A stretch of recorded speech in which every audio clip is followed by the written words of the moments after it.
ಕೋಳಿ ಕುಯ್ಯೋದು ನಡೆದ್ರು ಜೀವಕ್ಕೆ ಸಖತ್ತಾಗಿ ಬಂದ್ಬಿಟ್ಟು ಆ ಊರ್ನಾಗ ಇಷ್ಟು ಜನ ಊರಿದ್ದು ಏನೂ ಮಾಡೋಕ್ಕಾಗಲಿಲ್ಲ. ಭಾಗ್ಯಮ್ಮ ಮಾಡಿದ್ರು ಅಲ್ಲ ಹಿಂಗೆ ತಿಳ್ಕೊತಿದ್ವಿ. ಏನು ಮಾಡೋದಪ್ಪ, ಏನು ಮಾಡೋಕ್ಕಾಗ್ತದಪ್ಪ, ಎಲ್ಲ ದೈವಿಚ್ಛೆ, ಎಲ್ಲ ಪರಮಾತ್ಮನ ಇಚ್ಛೆ, ನಮ್ದೇನಿಲ್ಲ.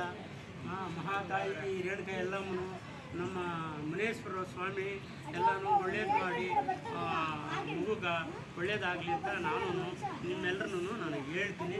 ಊರೊಬ್ಬ ಬಿಡೋನು ಮಾಡೋಣಪ್ಪ ಎಲ್ಲ ಸಲಹೆ ತಿಳ್ಕೊಂಡು. ನೋಡಿ ಮುನಿಯಪ್ಪನವರೇ, ಹರೀಶಪ್ಪನವರೇ, ನಾವು ಹಿಂಗಂತ ಕುತ್ಕೊಂಡ್ರೆ ಈ ಸಮಸ್ಯೆ ಬಗೆಹರಿತದೇನು? ನಾವು ಏನಾದ್ರು ಒಂದು ತೀರ್ಮಾನ ತಗೋಬೇಕು ಊರಿನ ಬಗ್ಗೆ. ಹೌದು ಸ್ವಾಮಿ, ತಗೊಳ್ಬೇಕು. ಹೌದೌದು. ಮುಂದಕ್ಕೆ ಏನು ಮಾಡಬೇಕು ಅಂತ ನೀವೇ ತೀರ್ಮಾನ ತೊಗೊಂಡು ಹೇಳಿ ಮುನಿಯಪ್ಪನವ್ರೆ. ಸ್ವಾಮಿ ಇನ್ನೇನು ಹೇಳೋದು, ಈಗ ಇದಕ್ಕೆ ಸ್ವಾಮಿಗೆ ಆಗಲಿ ಅಮ್ಮನಿಗೆ ಆಗಲಿ ಒಂದು ಶಾಂತಿ ಮಾಡಬೇಕಂತ ಹೇಳ್ತಾರೆ ದೊಡ್ಡವರು. ನೀವು ಇದ್ದೀರಾ ಶಾರ್ಟಲ್ಲಿ, ನೀವು ಹೇಳ್ಕೊಡ್ತಾ ಇದ್ರೆ ಅದು ಸರಿಯಾಗಲ್ಲ. ಶಾಂತಿ ಮಾಡಬೇಕಂತ ಒಬ್ಬರು ಹೇಳ್ಕೊಡಬಾರ್ದು.